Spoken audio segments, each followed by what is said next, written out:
what does technical specialist mean? So in my last video, I explained what a solution area specialist role is all about, what they do. Even in Microsoft, being that I once held that role, I explained what the role is all about. So if you want to understand what a solution area specialist is, you can watch that video. On this video, I want to explain what a technical specialist is, being that I also kind of did that role. And why I'm doing this is because I did a video earlier on where I explained about the importance of wearing multiple hats, which because I did, being able to transition from software engineer front end to back end to data scientist to customer service account manager to solution area specialist to technical specialist to for cyber security, technical specialist for co-pilots, which is AI or Gen AI, then to AI engineer. So I've worn multiple hats. So I did a video on that, which I then said I'm going to do videos to explain what these roles are and how you can get into any of those roles. So because I believe if you have understanding of what the role is all about, you can do a better research into the learning path for landing those kind of opportunity and what you need to do, because in all the video I explain on the things that you need to be able to get into the roles, the requirements, and also what the role is all about, how you a day in the life or day to day on the role. So as a technical specialist, now it's very, very technical. I think from all the roles I've talked about, this is the one that is more technical. Probably 80% technical, then 20% sales. What that means is, now a day in the life of a technical specialist can mean different things. Now with every organization, the structure is different. The structure in terms of the customers that you manage. Now it could be industry focused, it could be multi-vertical, right? So first of all, you have a portfolio of clients. That is first and foremost. And these clients can come from multiple vertical, which is multiple industry, or they can come from a focused industry, or which is one industry, maybe for example FSI, or your clients or your customers that you service. Now it's no longer working with, it's more about servicing. All right, like you see it as a consultant. You are consulting for, but yeah. Either come from a focused industry or multi-vertical. Now, what technical specialists do is they remove technical blockers. What that means is, I'm going to give an example to illustrate, give you a better understanding of what I'm trying to explain. Removing technical blockers means, what it means is, when the account executive initiate those conversations. Watch my last video if you want to understand what a solution area specialist is and account executive and all. So when your AE or account executive initiates that initial conversation, then loop in the solution area specialist to qualify the opportunity. Once the solution area specialist qualifies that opportunity, and then which means you people have established that there is an opportunity in this account, there is opportunity here. And the customer is willing, to spend, is willing to, go on with that particular opportunity because it's either solving a problem for them or removing a blocker for them, solving a challenge for them. But most of the time, the customers are very skeptical, right? They want to see, the solution that you are talking about. Maybe the customer is having issues with data leakage. Let me give you this example. They're having issues with data leakage, having issues with data oversharing. Their employees, the users are sharing data outside the environment all the time. And they want to implement a technology to stop that. Then they tell their account executive that this is a challenge that they're having. People are sharing a lot of files. People are sharing a lot of documents. The account executive says, oh, okay. Quickly, he understands that this is a security related issue. So in life, problems are opportunities, because if you're able to solve a problem, somebody will pay you for it. Free gist, free advice. I'm giving you free advice. So now, that is the challenge they're having, that is the problem they're having. The account executive understand that this is a security issue, security problem. So what he will do, he will bring in the solution area specialist for security. Now the solution area specialist for security will now go in with the customer to discuss, okay, what is happening, how are they sharing it, what is the issue? And then the customer will explain, they'll say, okay, we can do this for you, we can fix it for you. Let me bring in my technical specialist to show you how we are going to do it for you. So you see how it works. So this is how technical specialist comes in. So technical specialist will come in to show, most of the time, a demo of the solution. Some of the time, a POC, proof of value of the solution, where you deploy the solution in the customer environment for like a trial, right? Deploy it in the environment with their data to see how everything works.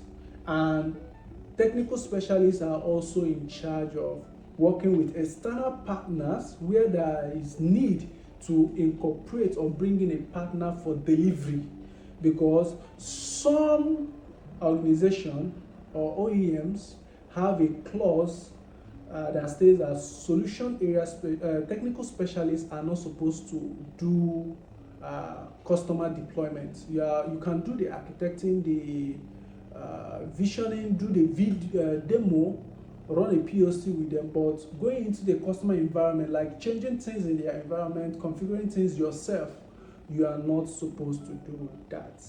If you are doing that, probably maybe outside the books, but you are not supposed to do that. So this is where you bring in either a customer engineer who has the NDA and the policy coverage for doing customer configuration, or you bring in a partner that will do delivery and implementation with you. So you work closely with the partner in terms of guiding the partner, telling the partner what the customer expectation is, what the delivery outcome should be, what the output should be, and all that. So you work closely with the partner to deliver on that particular project. So this is how technical specialists get engaged with customer. Now, most customers trust technical people more than salespeople. So this means that most of the time when your customers have issues, instead of or challenges, instead of having that conversation with their AE first, or having that conversation with their accounts managers, they will probably send an email to you or text you on WhatsApp or call you on phone and share that particular challenge or issue with you, rather than going through, because they believe that those people will probably start talking sales instead of talking technical to fix whatever challenge or how they can fix whatever issue that they are currently having. So this way, you're also mandated to do what I call, which is what I do, intentional visibility. Intentional visibility is where you are receiving that, instead of jumping on it, instead of doing it yourself in isolation, even though you are able to do it, but you loop in that conversation. Immediately you get those kind of things. Before you even reply to the customer, you consult your entire team, tell them this is what I got, this is what is happening, blah blah blah blah blah. You guys come together to agree on what approach to take. Then you can then respond. This is good for collaboration, is good practice for team bonding, and also it's good for everybody. So that is how technical specialist role works. But in terms of end-to-end view of what a technical specialist is you are a customer technical advisor, you're a technical blocker remover, where you engage with stakeholders, not just implementation people or whatever, but you engage with stakeholders, technical stakeholders like the CTO, CIO, tech lead, team lead, technical team lead, all those kind of people. You engage with them directly to envision solution, architect solution with what you're in collaboration with your cloud architect.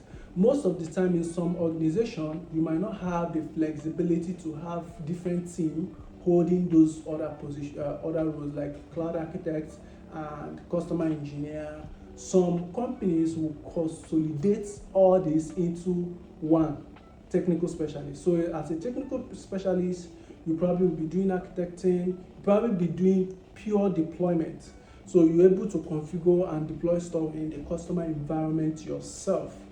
That is, some organizations have the policy to cover that. So which means you're able to do that. So you'll be like a customer engineer, architect, consultant, and everything at the same time. But in some organization, it's splitted. When it's splitted, you just focus on what? You just focus on removing those technical blockers, having those technical conversation with the customer, giving them technical satisfaction. Let me put it that way. You give them technical satisfaction so that they're able to say, oh yeah, let's go ahead and do this. I think from a technical standpoint, it's viable. You guys can deliver. You guys can do it. This works for me. So, it's one thing to talk about a solution, is another thing to see it work, to do what? Fix your problem. So, you as a technical specialist, that is your role, to show the customer that this thing that the salespeople have been talking about technically can actually solve your problem for you. So that is what they do. You do a lot of demo, you do a lot of POC, you also do a lot of RFP, responding to RFP. That the customers will issue. So you work with your team to respond to those RFP. And again, in terms of focus, technical specialists tend to, in big organizations, in Microsoft, technical specialists focus on different solutions. The same way solution area specialists focus on different solutions. So you kind of work closely with a solution area specialist that is also focused on the same solution that you as a technical specialist is focusing on. So for me, when I was a technical specialist for Microsoft Security, which is compliance, data security, and data governance, I was also collaborating, or I work hand in hand with my solution area specialist. When I transitioned to technical specialist for Microsoft Copilot, I was now hand in hand and working closely with my solution area specialist for Microsoft Copilot.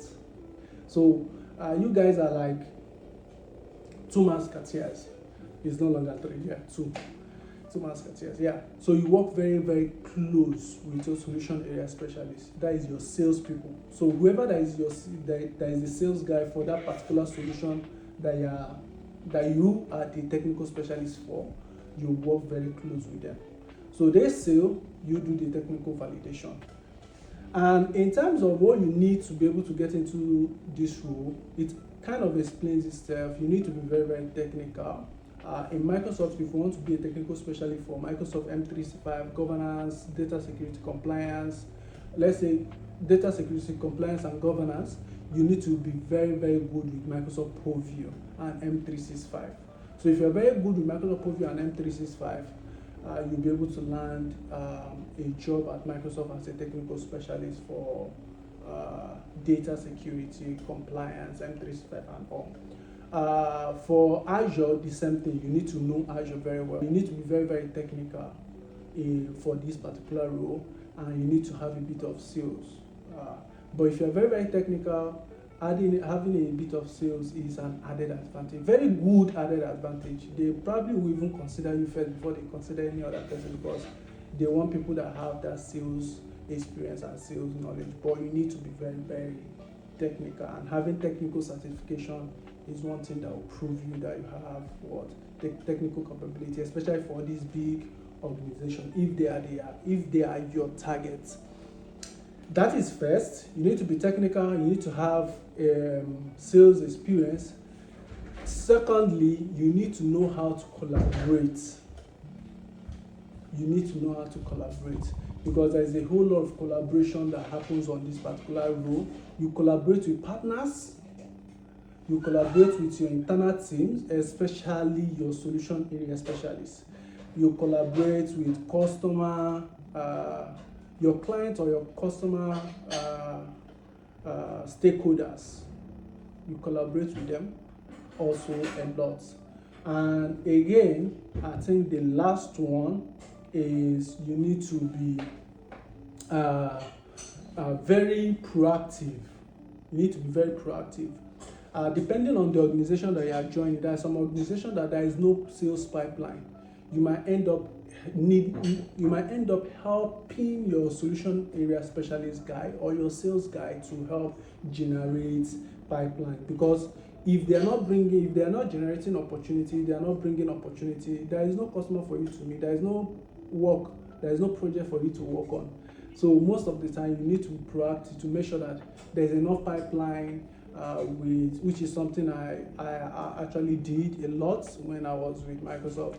I worked closely with my solution area especially, to come up with plans, proposal, things that can help us, increase our pipeline, bring more opportunities so that we can all have work. Because if you don't have project that you're working on, you don't have any opportunity, then why should the company keep you and keep paying you?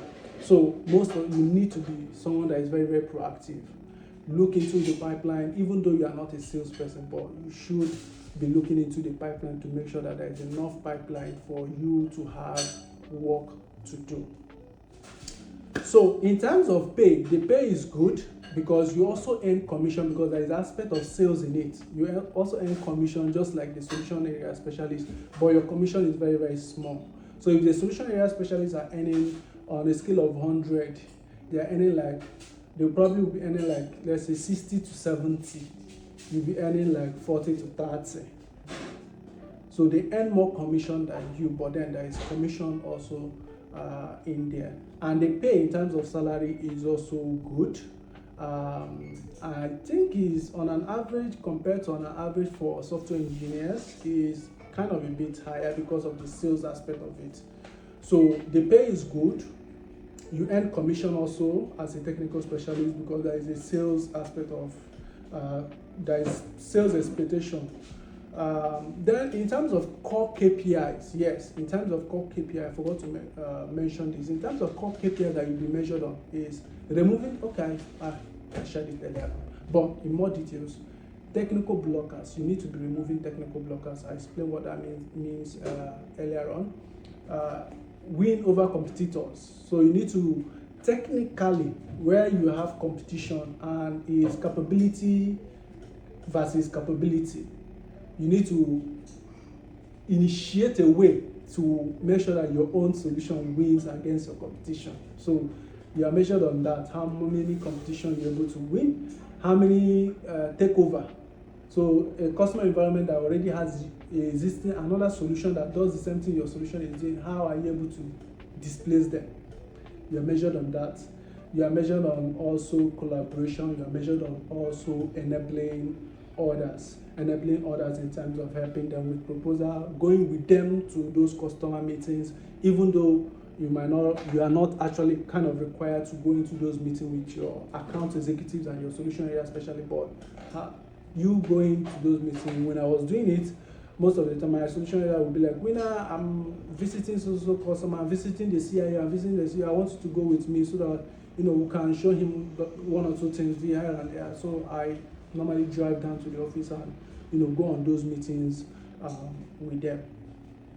So that is it. If you've stayed this far, that means you enjoyed the video. You enjoyed it.